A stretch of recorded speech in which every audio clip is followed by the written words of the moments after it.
શું epilepsy surgery બાળકોમાં થઈ શકે છે? દર્દીના રિલેટિવ્સ પૂછતા હોય છે મને કે એપિલેપ્સી સર્જરી મારું બાળક આટલું નાનું છે, એમાં સર્જરી કરી શકાય કે ના કરી શકાય. નોર્મલી ઘણા બધા બાળકોમાં એપિલેપ્સીની બીમારી રહેતી હોય છે, જેના લીધે એમનો વિકાસ નથી થતો.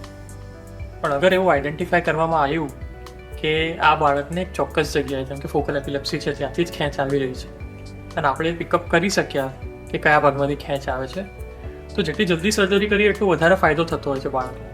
કેમ કે ખેંચના લીધે બાળકનો વિકાસ નથી થતું અને વિકાસ ના થવાને કારણે પછીની ઉંમરમાં સર્જરી કરવા જાય તો ઓલરેડી બાળકનો વિકાસ ઓછો હોય, કોમ્પ્લિકેશન્સ વધી જાય એવી શક્યતા રહેતી હોય છે. પણ સપોઝ આપણે પહેલી ઉંમરમાં સર્જરી કરી નાખીએ, એ સર્જરીથી ફાયદો એ થાય કે સર્જરી કર્યા પછી અગર ખેંચ બંધ થઈ જાય તો બાળકને ઈજા ના થાય અને વિકાસ તરત થવાનું ચાલુ થઈ જતું હોય છે.